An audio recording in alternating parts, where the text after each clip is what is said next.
dans la louange à notre Dieu.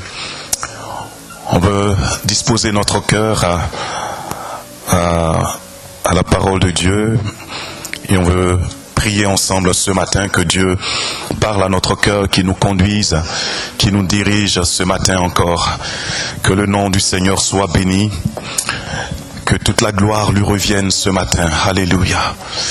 Merci notre Père, merci notre Dieu. Nous bénissons ton nom ce matin pour la grâce, Seigneur, que nous avons d'être en ces lieux pour célébrer ton nom, pour t'adorer, pour te magnifier, pour t'exalter, Seigneur. Merci parce que toi seul es digne d'être loué, digne d'être magnifié, digne d'être exalté. Ce matin, Seigneur, les raisons pour nous de célébrer ton nom sont nombreuses, Seigneur. Béni soit ton nom ce matin au milieu de ton peuple par le nom puissant de Jésus-Christ. Amen. Amen. Amen.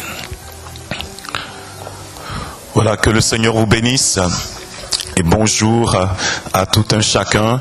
Que la grâce et la paix du Seigneur soient avec vous et que son esprit vous soutienne. Amen. On est éprouvé depuis plusieurs semaines par cette épidémie de grippe et je peux vous entendre tousser, je peux vous entendre vous moucher. Que le Seigneur vous restaure, qu'il vous rétablisse. Amen. Notre Dieu est fidèle. Ce matin, je voudrais, avant de partager la parole, qu'on puisse prier aussi pour ceux de nos frères et sœurs qui n'ont pas pu être avec nous, parce qu'ils sont malades, qu'ils sont souffrants. On veut les recommander à la grâce de Dieu. On veut prier pour notre sœur Sylviane, qui est aussi touchée par cette grippe.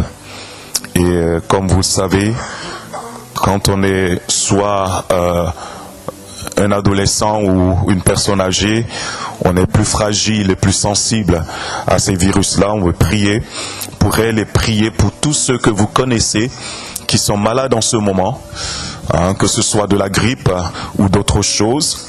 On veut prier pour eux ce matin et on va prier ensuite pour deux de nos sœurs qui se sont grièvement blessées. On va prier tout à l'heure pour elles. Alléluia. Nous prions pour que Dieu étende sa main sur nous. Et même nous qui sommes là, qui sommes encore en rémission, que le Seigneur nous fasse grâce encore. Amen. Alléluia. Merci Père pour ta fidélité. Nous t'apportons ce matin Sylviane, Seigneur. Nous te prions, ô Dieu de grâce, Seigneur, de la toucher dans son corps, dans sa santé ce matin. Nous te prions aussi, Seigneur, de tendre ta main sur, Seigneur, Evelyne, de Père, lui accorder la grâce, Seigneur, de la guérison ce matin. Nous prions pour que tu étendes ta main sur nos frères, sur nos sœurs qui sont éprouvés dans leur santé, Seigneur, par cette épidémie, Seigneur, de grippe, Seigneur, ce virus. Nous prions par le nom de Jésus, Seigneur, pour que ta guérison, Seigneur, se manifeste dans leur corps pour eux au nom de Jésus. Nous avons chanté ce matin que tu es Jéhovah Rapha, l'Éternel, qui nous guérit. Nous prions ce matin que la guérison de notre Dieu soit libérée dans nos corps, que nos forces soient restaurées, que nos systèmes soient guéris, Seigneur, au nom de Jésus, que nos cellules, que nos nerfs, que nos articulations, que nos os, Seigneur, reçoivent la bonne santé dans le nom de Jésus. Nous prions ce matin pour une grâce particulière, Seigneur. Au nom de Jésus. Pour ceux, Seigneur, de nos bien-aimés qui sont avancés en âge et plus exposés, Seigneur, à de graves crises, nous prions ce matin pour une grâce particulière au nom de Jésus dans leur corps, que la santé se manifeste, que la guérison se manifeste par le nom puissant de notre Seigneur Jésus-Christ, par les maîtressures duquel nous avons été guéris et nous recevons cette guérison par le nom de Jésus. Amen. Amen. Voilà, on prie pour notre sœur Priscilla qui C'est blessé, donc il y a une fracture à son coude. On peut prier pour elle ce matin afin que Dieu étende sa main. Amen. Qu'elle puisse se rétablir rapidement, que Dieu permette que la fracture se résorbe, que Dieu permette que les choses se remettent en place d'une manière solide pour la gloire de son nom. On veut prier aussi pour Marie-Annie qui a laissé un message faisant état de sa chute, elle aussi. Donc fracture du col du fémur et poignet gauche fracturé également. Elle a été opérée samedi et par la grâce de Dieu, l'opération s'est bien passée. On veut prier pour qu'elle se rétablisse bien. Amen. On veut prier pour ses bien-aimés. Est-ce que on peut unir encore nos voix ce matin en faveur de nos bien-aimés? Alléluia, alléluia, alléluia, alléluia. Père, au nom de Jésus-Christ, au nom de Jésus, Seigneur, nous t'invoquons encore, Seigneur, pour ces bien-aimés, pour Priscilla, pour Marie-Annie, Seigneur. Nous te prions, oh Dieu, d'étendre ta main, Seigneur. Tu vois ces fractures dont ils ont été victimes, mais Seigneur, nous prions ce matin pour la rémission. Nous prions, Seigneur, pour que, Seigneur, les os se reconsolident. Oh Seigneur, au nom de Jésus-Christ, nous prions pour la bonne santé. Nous te remercions d'avoir étendu la main, Seigneur, pour cette opération, Seigneur. Merci d'avoir tout conduit. Nous prions pour la convalescence de notre sœur. Nous te demandons grâce. Nous te demandons bénédiction sur sa vie au nom de Jésus, qu'elle se rétablisse bien. Nous prions pour Priscilla. Seigneur, tu conduis toutes choses pour les examens qu'elle fera, Seigneur. Donne-lui des bons médecins. Donne-lui, Seigneur, oh Dieu, des personnes compétentes qui prendront bien soin d'elle, Seigneur, au nom de Jésus. Merci de lui accorder un bon rétablissement également par le nom de Jésus-Christ. Amen, Seigneur. Alléluia. Merci Jésus. Merci Jésus. Alléluia. Alléluia. Tu es le Dieu Tout-Puissant, Seigneur. Amen. Amen. Amen, Jésus. On va prier une prière pour se décharger. Amen. La Bible déclare, déchargez-vous sur le Seigneur de tous vos soucis. Parce que le Seigneur prend soin de vous. Amen. On va prier. Si un fardeau est là sur ton cœur ce matin, décharge-toi. Décharge-toi. Parce que tu as un Seigneur et un Sauveur qui prend soin de toi. Il prend soin de toi. Il veut prendre soin de ce problème. Il veut prendre soin de cette situation. Il veut s'occuper de cela. Mais il te demande de te décharger ce matin. Que ton cœur soit libre ce matin. Afin que tu puisses l'adorer, le célébrer entièrement, avec une pleine consécration. Amen. Alors on va prier. Tout ce qui te tracasse, tout ce qui est un fardeau que tu portes, peut-être même que tu portes cela depuis l'année dernière. On veut prier ce matin. On veut prier ce matin. Il est l'Éternel qui prend soin de toi. Alléluia. Alléluia. Alors prions ensemble ce matin. Alléluia. Est-ce qu'on peut se lever? Amen. Alléluia. Et se décharger. Alléluia. Tu peux même faire le geste si tu le souhaites. Seigneur, voici ce que je porte dans mon cœur, dans mes pensées. Voici le fardeau, Seigneur, que je traîne, mais que je veux déposer ce matin à tes pieds, parce que tu prends soin de moi. Je veux, Seigneur, me libérer ce matin, afin que ta paix qui surpasse toute intelligence vienne garder mon cœur, vienne garder mes pensées en Jésus-Christ. Alléluia. Prie ce matin. Prie mon frère, prie ma soeur ce matin. Oh, alléluia. Prie jeune homme, prie jeune fille ce matin. Alléluia, alléluia, alléluia, alléluia. Koratamashi barakadabaya. Lebros kantamaro lebere shamarakaidekenta. Marato kemba sodekenta. Père, au nom de Jésus, je t'apporte mon cœur ce matin. Je t'apporte, Seigneur, oh Dieu, le fardeau, Seigneur, de ma famille, le fardeau, Seigneur, de ton Église. Seigneur, au nom de Jésus, je veux déposer cela à tes pieds, Seigneur. Je veux te prier, oh Dieu, de prendre soin de cela, de t'occuper de cela. Seigneur, tu es celui qui veille sur nous. Je veux porter mes regards sur toi. Je veux centrer, Seigneur, toute mon énergie sur toi, parce que toi seul est digne, Seigneur, d'être béni, d'être célébré. C'est toi qui dois occuper mes pensées. C'est toi qui dois animer mon cœur. Ce ne sont pas les soucis, ce ne sont pas les inquiétudes, Seigneur, parce que je ne peux rien changer en m'inquiétant, je ne peux rien changer en me souciant. Alors je choisis ce matin, avec mes bien-aimés, de me décharger de tout fardeau, de tout souci, au nom puissant de Jésus. Au nom puissant de Jésus. Au nom puissant de Jésus. Au nom puissant de Jésus. Que ta paix vienne remplir nos cœurs ce matin. Que ta paix vienne remplir nos cœurs ce matin. Que ta paix vienne remplir nos cœurs ce matin. Qu'elle vienne comme un gardien. Qu'elle vienne, Seigneur, au nom de Jésus, pour garder nos pensées, pour garder notre cœur en Jésus-Christ, notre Seigneur et Sauveur. Ce matin, nous nous consacrons à toi, Seigneur. Que nos cœurs soient remplis de reconnaissance, de louange à ton égard, parce que toi seul es digne. Alléluia. Béni sois-tu, Seigneur. Amen. Amen. Alléluia. Vous pouvez vous rasseoir. Que le Seigneur vous bénisse. Qu'il bénisse votre maison, qu'il bénisse votre famille.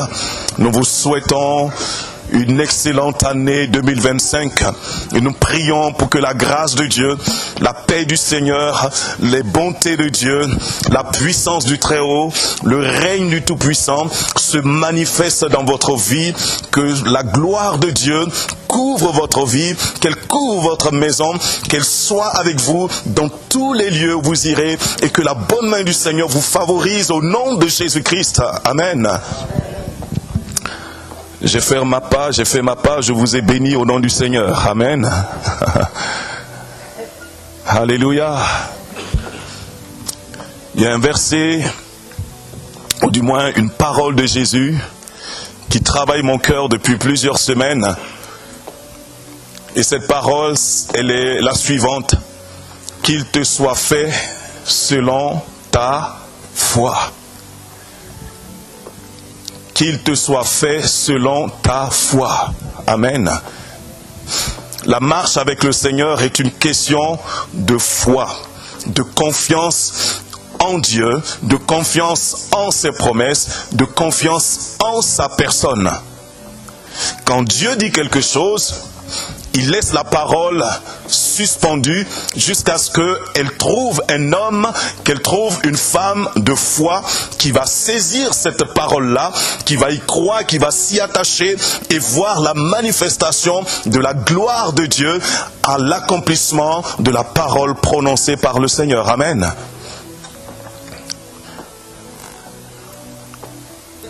Notre Dieu est bon. Amen. Et nous sommes là ce jour dans une période qui est assez particulière, c'est vrai. Nous sommes endeuillés parce que nous avons perdu un très cher frère, un ami, un proche, un père, un époux, un grand-père. Et c'est vrai que on pourrait se dire, pleurons encore notre frère. Mais la Bible nous enseigne que ceux qui sont morts en Christ se reposent de leurs œuvres. Ils se reposent. Et parce qu'il se repose, nous pouvons continuer à honorer, à célébrer la majesté, la souveraineté de notre Dieu, parce que nous savons que nous lui appartenons. Amen. Et que notre bien-aimé frère Jean-Marie, qui nous a quittés, lui appartenait et lui appartient encore. Amen. Parce que sa vie ne s'est pas arrêtée ici-bas simplement.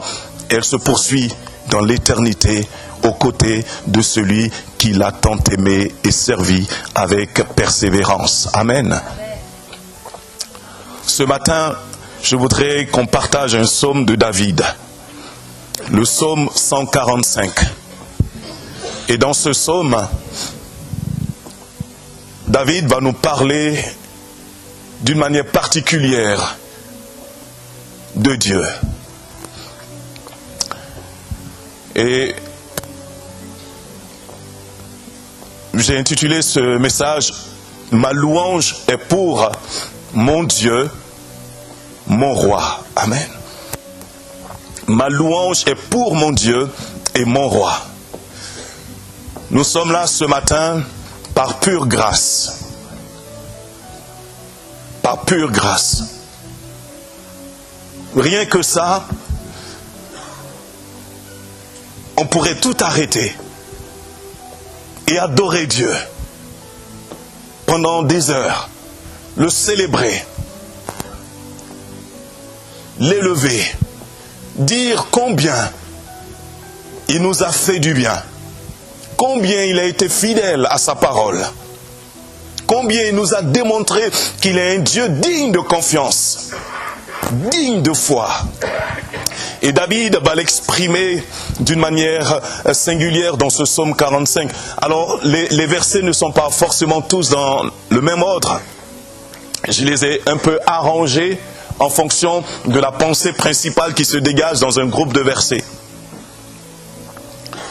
David, alors on va le lire ensemble et puis on va revenir à ce découpage. Le psaume 145.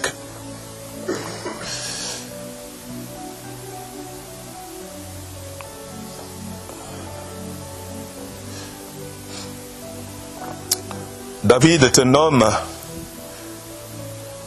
que Dieu a extraordinairement béni. Et même étant couronné comme roi, il écrit ceci: « Je t'exalterai, ô mon Dieu, mon roi, et je bénirai ton nom à toujours et à perpétuité. Chaque jour, je te bénirai et je célébrerai ton nom à toujours et à perpétuité. L'Éternel est grand et très digne de louange, et sa grandeur est insondable. Que chaque génération célèbre tes œuvres et publie tes hauts faits. Je dirai la splendeur glorieuse de ta majesté, je chanterai tes merveilles. On parlera de ta puissance redoutable, et je raconterai ta grandeur. Qu'on proclame le souvenir de ton immense bonté, et qu'on célèbre ta justice. L'Éternel est miséricordieux et compatissant, lent à la colère et plein de bonté. L'Éternel est bon envers tous, et ses compassions s'étendent sur toutes ses œuvres. Toutes tes œuvres te loueront, ô Éternel, et tes fidèles te béniront. Ils diront la gloire de ton règne, et ils proclameront ta puissance, pour faire connaître aux fils de l'homme ta puissance et la splendeur glorieuse de ton règne. Ton règne est un règne de tous les siècles, et ta domination subsiste dans tous les âges. L'Éternel soutient tous ceux qui tombent. Il redresse ceux qui sont courbés. Les yeux de tous espèrent en toi, et tu leur donnes la nourriture en son temps. Tu ouvres ta main et tu rassasies à souhait tout ce qui a vie. L'Éternel est juste dans toutes ses voies et miséricordieux dans toutes ses œuvres. L'Éternel est près de ceux qui l'invoquent, de tous ceux qui l'invoquent avec sincérité. Il accomplit les désirs de ceux qui le craignent, il entend leurs cris et il les sauve. L'Éternel garde tous ceux qu'il aime et il détruit tous les méchants.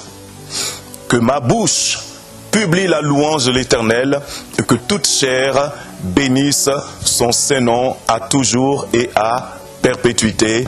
Amen. À toujours et à perpétuité. Amen. David, le cœur rempli de gratitude et de reconnaissance à Dieu, va lui écrire un cantique, une louange. Et il commence par révéler ceci, que Dieu est son Dieu et que Dieu est également son roi. Dieu est son souverain, celui qui décide de ce que doit devenir sa vie. David prend conscience que Dieu est celui qui domine sur toutes choses. Et qu'en réalité, il n'y a point d'autre Dieu que l'Éternel, son Dieu, qui s'est révélé à lui. Le Dieu de ses pères, le Dieu qu'il a servi et qu'il sert encore. Et voilà ce qu'il dit. Il dit, je t'exalterai, ô mon Dieu, mon roi. Je t'exalterai, j'élèverai ton nom. Je chanterai ton nom. Je mettrai ton nom au-dessus de tous les autres noms.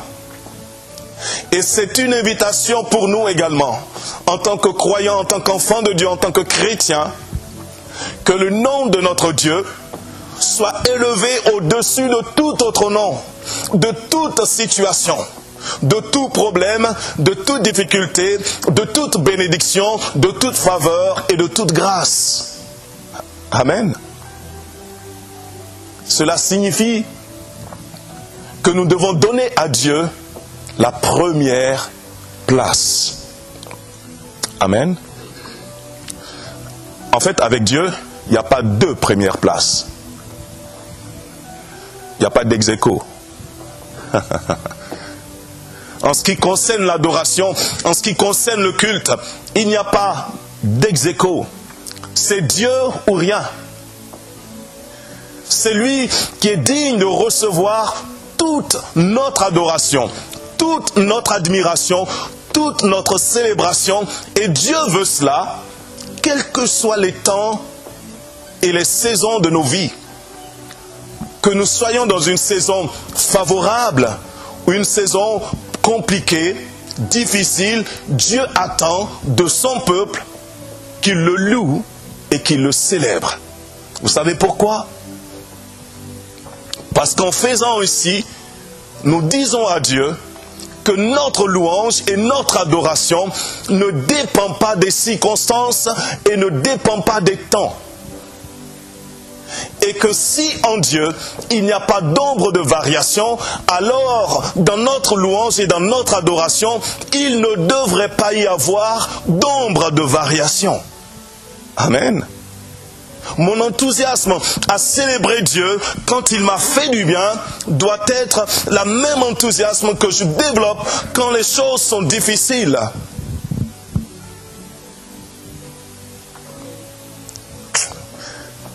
C'est moins facile, je sais. C'est moins évident à faire. Parce que la nature humaine a tendance à se comparer aux autres. Quand ça va aller bien chez moi, je vais me comparer aux autres, chez qui ça ne va pas forcément bien. Quand ça ira moins bien chez moi, je vais me comparer aux autres, chez qui ça va beaucoup mieux. Parce que ma nature, mon vieil homme, si je ne le crucifie pas, aura tendance à remettre sur le tapis, à remettre sur la table des sujets pour me décourager. Et pour me faire croire ou vouloir me faire accepter l'idée selon laquelle, eh bien, je suis abandonné de Dieu. C'est un grossier mensonge. Parce que le Dieu que j'adore, quand tout va bien, c'est le même qui est avec moi quand je dois traverser les flots mugissants de la mer. C'est le même Dieu. C'est le même Seigneur. Et là, David dit, moi je veux faire une chose. Je reconnais que Dieu est Dieu. et je le reconnais comme mon roi. Je le reconnais comme mon Dieu en tout temps et en toutes circonstances. Il dit, je bénirai ton nom à toujours et à perpétuité. Amen. À toujours et à perpétuité. Tant que j'aurai le souffle de vie, tant que je vivrai, je bénirai le nom du Seigneur. Il dit, chaque jour je te bénirai et je célébrerai ton nom à toujours et à perpétuité. L'Éternel est grand et très digne de louange et sa grandeur est insondable. Amen. Vous êtes d'accord avec David? De dire que l'Éternel, notre Dieu, est grand et très digne de louange. Je veux le célébrer tous les jours de ma vie. David avance dans son psaume et continue. Il dit que chaque génération célèbre tes œuvres et publie tes hauts faits. Avez-vous des témoignages de l'action de Dieu dans votre vie? Avez-vous des témoignages d'une délivrance, d'un soutien, d'une action de Dieu que l'on pourrait qualifier d'un haut fait? Ça tombe bien, nous sommes dans les Hauts-de-France. Donc Dieu fait de hautes choses dans les Hauts-de-France. Amen. Et le peuple des Hauts-de-France doit aspirer à avoir des hauts faits de leur Dieu. Amen. Avez-vous des sujets de réjouissance? Des sujets qui vous feront dire, waouh, Dieu a fait quelque chose d'extraordinaire dans ma vie. Bien-aimés, même si cela remonte à 5 années, à 10 ans, ça reste indéniablement un haut fait de la part du Seigneur. Quelque chose dont tu peux te rappeler pour dire combien Dieu est puissant, combien il est grand et digne, et très digne de recevoir ta louange et ta célébration. Parce que souvent, quand nous traversons une période que l'on qualifie de la vallée de Baca, des périodes difficiles, on a tendance à oublier tout ce que le Seigneur a fait avant. Et comment il nous a secourus avant. On est saisi par l'instant présent. Et lorsque nous ne faisons pas suffisamment attention à notre cœur, nous pouvons penser qu'il n'y a que l'instant présent qui compte. Or, pour Dieu, il est le Dieu de toute éternité. L'alpha et l'oméga. Le commencement et la fin. Il est celui qui délimite notre notion du temps. Et ses actions se manifestent au temps marqué par lui. Alors, David choisit de publier les hauts faits de Dieu. Quel choix veux-tu faire? Moi, je ne veux pas commencer mon année 2025 par des complaintes. Je ne veux pas commencer mon année par des paroles négatives pour dire une quelconque insatisfaction. Mais je veux commencer mon année en bénissant Dieu de ce qu'il m'a sauvé, de ce qu'il m'a racheté, de ce qu'il m'a lavé de la boue du péché. Il a fait de moi son enfant. De ce qu'il a su me ressaisir quand je me suis éloigné. Je veux bénir Dieu de la grâce qu'il m'accorde de le connaître, de lui appartenir, de l'avoir pour Dieu. Simplement méditer sur la personne de Dieu et dire et réaliser que ce Dieu-là a fait de moi son enfant. Il est mon Dieu.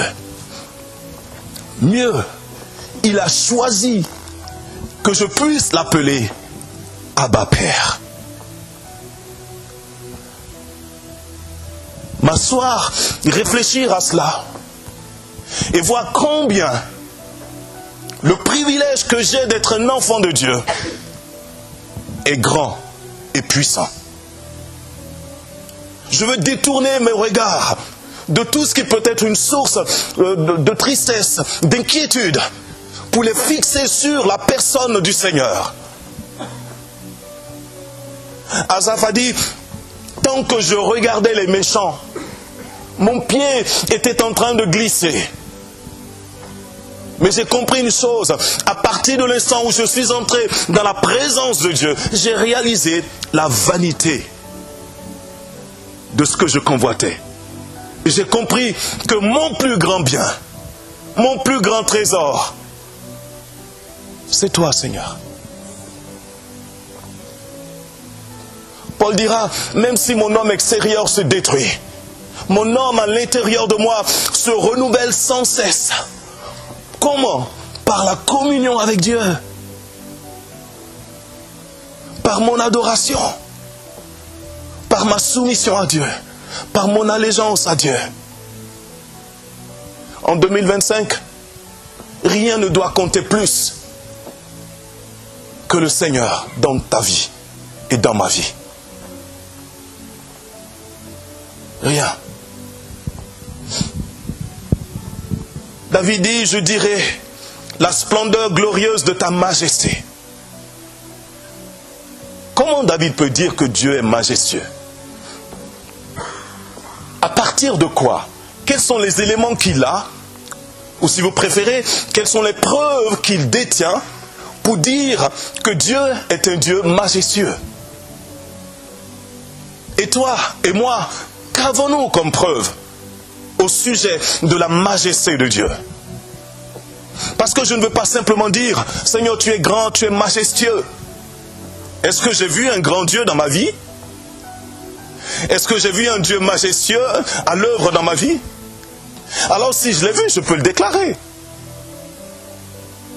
Et si je ne l'ai pas encore vu, je peux lui prier. Je peux le prier et lui dire, Seigneur, révèle-moi ta majesté. Révèle-moi ta grandeur. Et dispose mon cœur à saisir la réalité de ce que je te demande. David dit qu'il va célébrer, il va dire, proclamer la splendeur glorieuse de la majesté de Dieu. Il dit, je chanterai tes merveilles.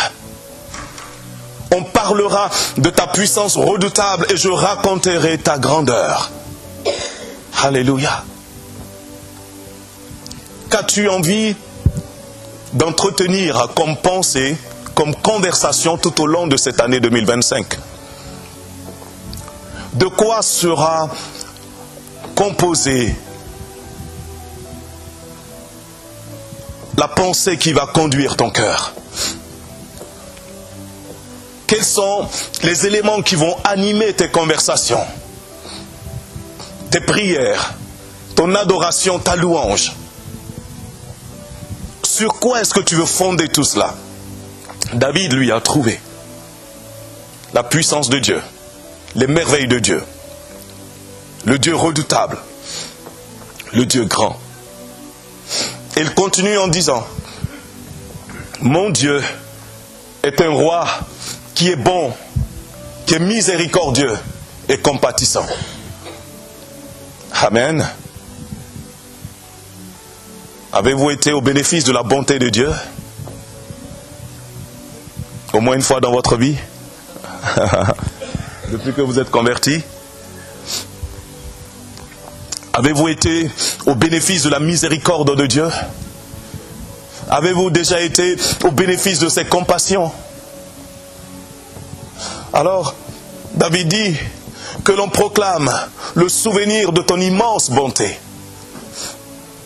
Non seulement Dieu est bon, mais David dit, il est immensement bon. Alors pour ceux qui sont doués en mathématiques, et peut-être en métrologie, dites-nous, immensement, c'est combien en longueur, en largeur, en profondeur, je ne sais pas. Ça prend quoi comme volume? Dieu dit, du moins David dit que Dieu a une bonté qui est immense. Et que cette bonté-là, eh bien que l'on proclame cela. Il parle du souvenir. On en a parlé tout à l'heure. Se rappeler ce que Dieu a déjà accompli. ce que Dieu a déjà fait. Il dit qu'on célèbre ta justice. Dieu juge et exerce la justice, non pas comme nous pouvons le concevoir, nous, en tant qu'êtres humains. Même si nos lois dans nos nations ont essayé de se rapprocher un petit peu plus de ce qui est la notion de justice d'après la parole de Dieu. Mais on sait que quand Dieu juge, il juge du moins avec des paramètres qui nous échappent, nous. Avec des critères que nous n'avons pas forcément, nous, en compte, que nous ne prenons pas forcément en compte. Mais quand il exerce, c'est la justice parfaite. L'Éternel est miséricordieux et compatissant, il est lent à la colère et plein de bonté. Voilà le Dieu que nous adorons et que nous célébrons et que nous voulons célébrer tous les jours de notre vie.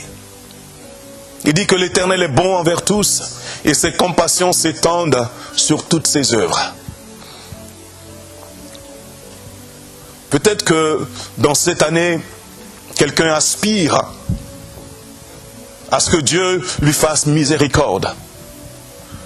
Peut-être que quelqu'un aspire à découvrir les bontés de Dieu. Peut-être que quelqu'un aspire à découvrir la compassion du Seigneur.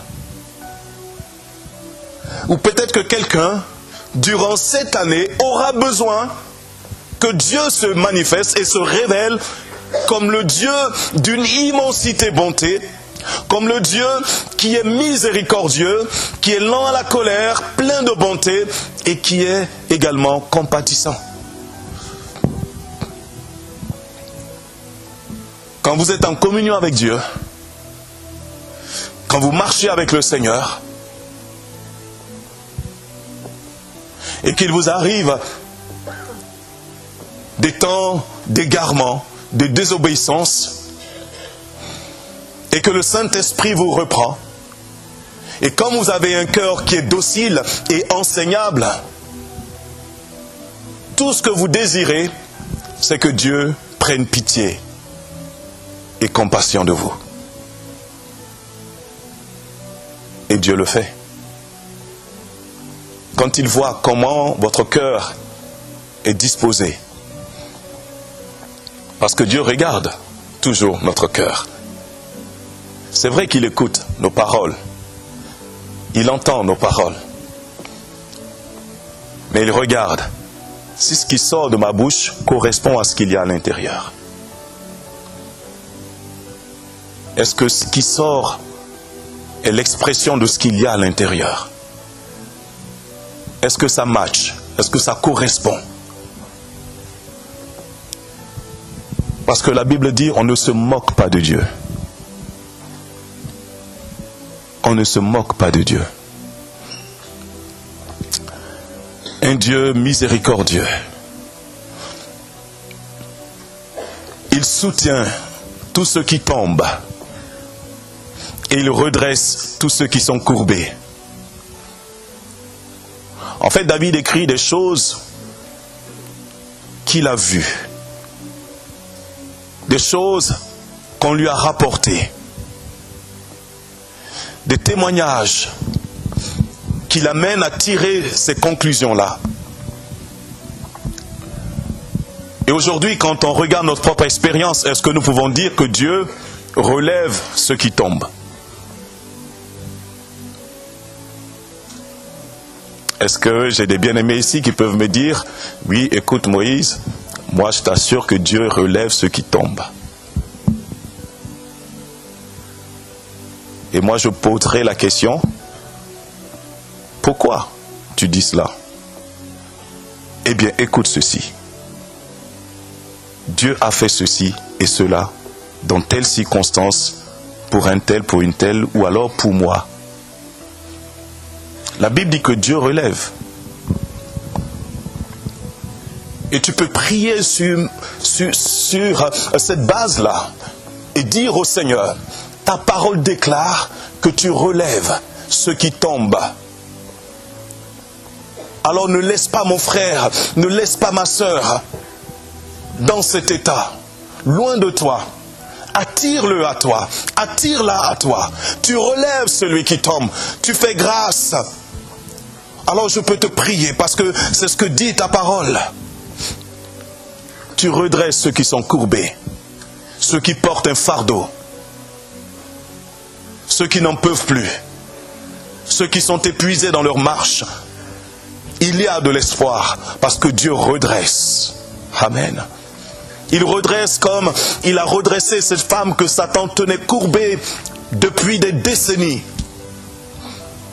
Il redresse. Cette femme n'avait aucune autre alternative que de regarder le sol, incapable, à cause de sa souffrance et de sa douleur, de pouvoir lever les yeux vers le ciel. Il a fallu que Jésus vienne à sa rencontre et puisse la redresser afin qu'elle puisse porter les regards vers le Seigneur, vers le Dieu de gloire. Amen.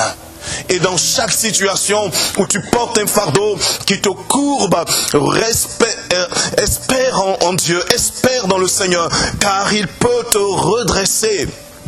Et tu peux crier à lui en disant, Seigneur, redresse-moi. Redresse-moi, j'en ai besoin. Je ne veux pas que mes yeux soient fixés sur les choses de la terre, mais que mes yeux soient fixés vers les choses célestes, là où est assis Christ à la droite du Père. Alléluia. Redresse-moi, redresse cette situation qui paraît mal embarquée, Seigneur. Les hommes n'ont pas de solution, je n'ai pas de solution, mais je sais que toi tu peux le faire parce que tu es le Dieu tout-puissant. Redresse ces foyers qui sont en difficulté, ces maisons qui sont en difficulté. Redresse la vie de ces jeunes qui est mal embarquée, que Satan a courbé. Redresse-les, Seigneur, afin qu'ils voient ta gloire, qu'ils voient ta puissance, qu'ils voient ton règne. Alléluia. Je peux prier ainsi. Les yeux de tous espèrent en toi, et tu leur donnes la nourriture en son temps. Tu ouvres ta main et tu rassasies à souhait tout ce qui a vie. Dieu fait des choses extraordinaires. Et David, dans ce psaume, nous permet de réaliser combien Dieu prend soin de nous. Sa divine provision est là. Que Dieu ouvre sa main vis-à-vis de toi, bien-aimé, au nom de Jésus. Qu'il ouvre sa main sur ta maison, qu'il ouvre sa main sur ta famille, qu'il ouvre sa main dans ta vie, dans tous les domaines où tu t'attends à la provision de Dieu. Je prie ce matin que Dieu ouvre sa main en ta faveur au nom de Jésus-Christ. Et que la provision de Dieu vienne combler tous tes besoins. Il ouvre sa main et il rassasie à souhait. Il rassasie à souhait. David décrit Dieu en disant, mon Dieu, mon roi est puissant et glorieux. Puissant et glorieux. Il dit, toutes tes œuvres te loueront, ô Éternel, et tes fidèles te béniront. Ils diront la gloire de ton règne, et ils proclameront ta puissance pour faire connaître aux fils de l'homme ta puissance et la splendeur glorieuse de ton règne. Ton règne est un règne de tous les siècles et ta domination subsiste dans tous les âges. Amen. J'ai eu un problème avec ça. Parce que je me disais, mais si Dieu règne de toute éternité, s'il règne dans tous les âges, pourquoi est-ce que Jésus, en Matthieu 6, 10, quand il enseigne la prière aux disciples, il dit, quand vous priez, dites que ton règne vienne. Si Dieu règne déjà dans tous les siècles, s'il règne depuis tous les âges, s'il règne de toute éternité, alors quel est ce règne qui doit venir? Quel est ce règne qui doit manifester? C'est le témoignage de ta vie transformée en Christ. C'est le fruit de ta vie transformée en Christ. Il dit, toutes tes œuvres te loueront et tes fidèles te béniront et ils diront la gloire de ton règne. Amen. C'est toi qui es appelé à dire la gloire qui se dégage lorsque Dieu règne dans une vie, à condition qu'il règne dans la tienne. Et je suis appelé à la même chose, que la gloire de Dieu puisse être vue dans ma vie. Et pour ça, j'ai besoin de donner à Dieu la première des places, celle du roi, du souverain. Que je diminue et qu'il croisse. Que je diminue et qu'il soit vu. Que je disparaisse et qu'il soit honoré, exalté et célébré. Parfois, le Seigneur fait des choses de façon inattendue, surprenante. Mais il dit, tout ce qu'il va faire, il veut le faire pour que tu puisses proclamer sa puissance et la splendeur glorieuse de son règne. Alors je ne sais pas si nous avons envie de voir la puissance de Dieu, la gloire de Dieu, toutes ces belles notions. Est-ce que nous avons envie qu'elles prennent corps, qu'elles se révèlent, qu'elles se manifestent au milieu de nous et à travers nous? Parce que Dieu ne veut pas simplement le faire quand nous sommes réunis ici. Amen. Il veut aussi, et il veut particulièrement le faire à travers nous, vis-à-vis de ceux qui ne le connaissent pas encore et qui ont besoin de la révélation de l'amour de Dieu manifesté au travers de Jésus-Christ. Quand vous partagez la bonne nouvelle de l'Évangile, quand vous témoignez des bienfaits de Dieu, quand vous dites ce qu'il a fait pour vous, vous êtes en train de faire la route pour que la gloire et la puissance de Dieu se manifestent. Et Dieu veut cela. Il veut le faire. Il veut se révéler comme ça. Il n'y a qu'à regarder la vie et le ministère de Jésus-Christ pour s'en rendre compte. Il n'a pas fait qu'enseigner Jésus. Il a opéré des prodiges, des miracles et des signes. Et les apôtres ont fini par conclure que l'évangile, ce n'est pas simplement la parole, mais c'est aussi la démonstration de la puissance de Dieu. Alléluia. Et donc l'Église, nous sommes appelés à être des canaux par lesquels Dieu manifeste sa puissance et sa gloire. Et je ne dois pas perdre cela de vue.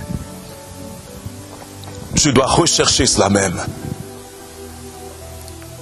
Il dit, ton règne est un règne de tous les siècles et ta domination subsiste dans tous les âges.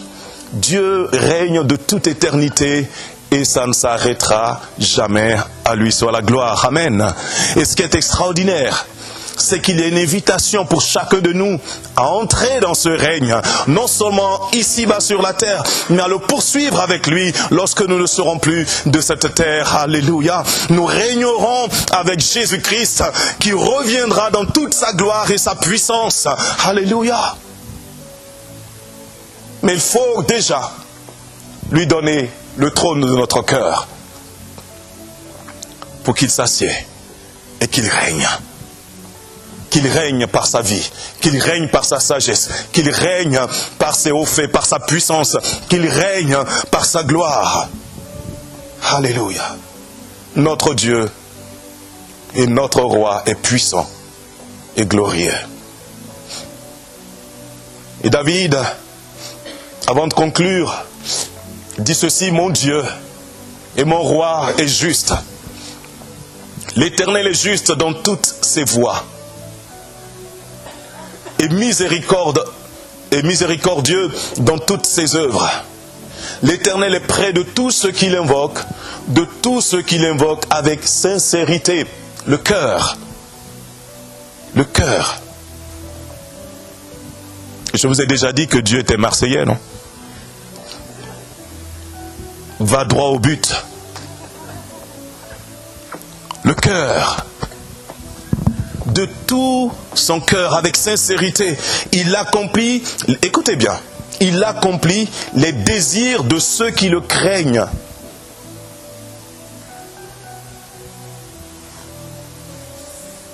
Il accomplit les désirs de ceux qui craignent Dieu. Et je pense qu'on va commencer à recenser tous nos désirs.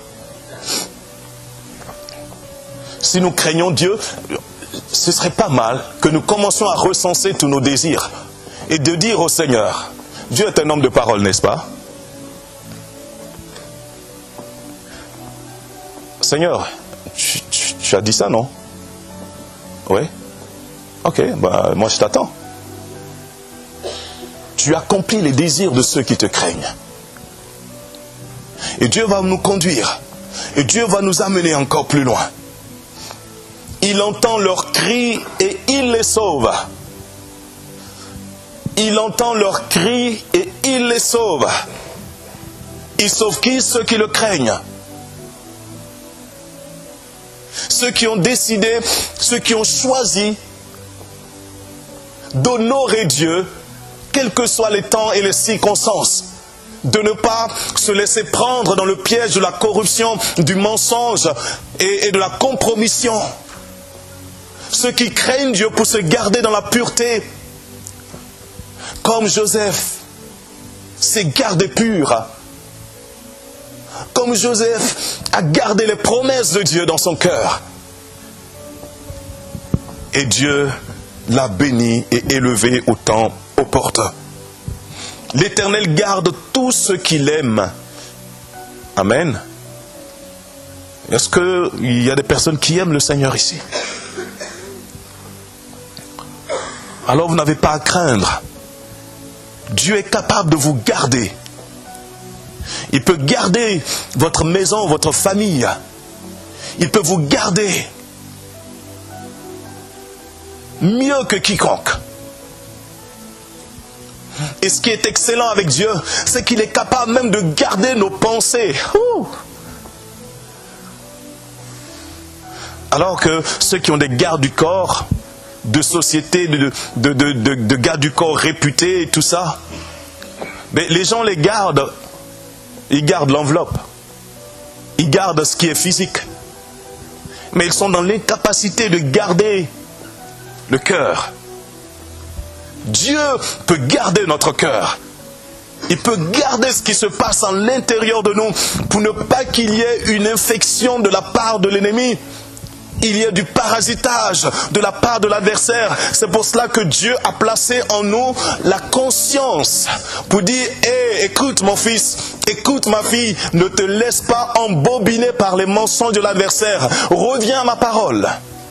Dieu nous garde ainsi. Lorsque le mensonge vient, nous cherchons dans la parole de Dieu pour voir ce que l'ennemi essaie de faire. Lorsque nous entendons des choses, nous venons au pied du Seigneur pour chercher le cœur de Dieu, pour savoir ce qui se passe. Et Dieu nous parle et c'est ainsi qu'il nous garde. Lorsque nous méditons sa parole, lorsque nous prenons le temps de chercher Dieu, de lire les Écritures, de réfléchir là-dessus, alors Dieu nous parle, il se révèle et c'est comme ça que Dieu garde nos pensées ancrées en Jésus-Christ. Sinon, nous allons être emportés à tout vent de doctrine, à tout vent de paroles de l'adversaire, de mensonges de nos ennemis. Nous avons besoin que notre Dieu nous garde. Alléluia, et le fait. Par contre, pour ceux qui décident de ne pas suivre le Seigneur, de rejeter Dieu, la Bible dit que pour eux c'est la destruction. La destruction. Pas que Dieu va les saisir et les détruire.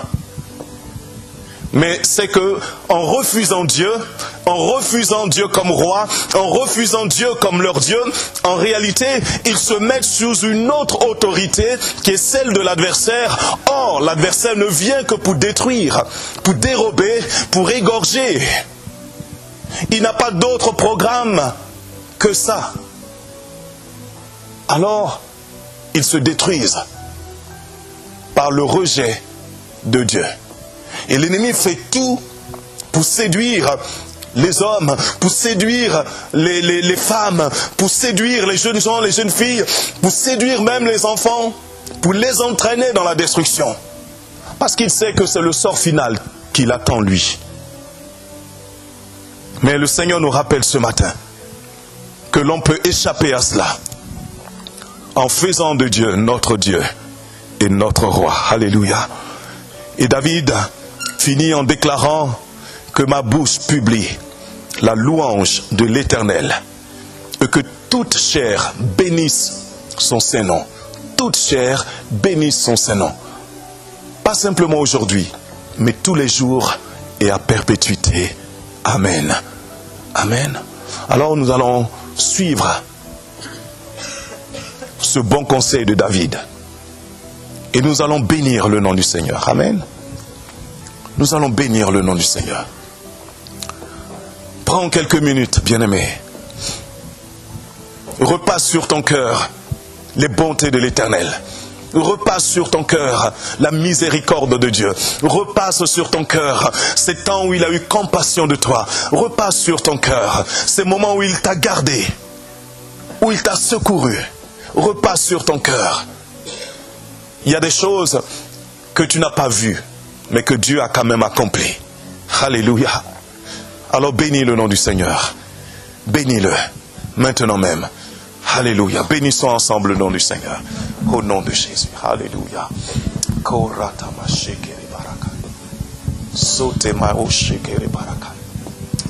Alléluia.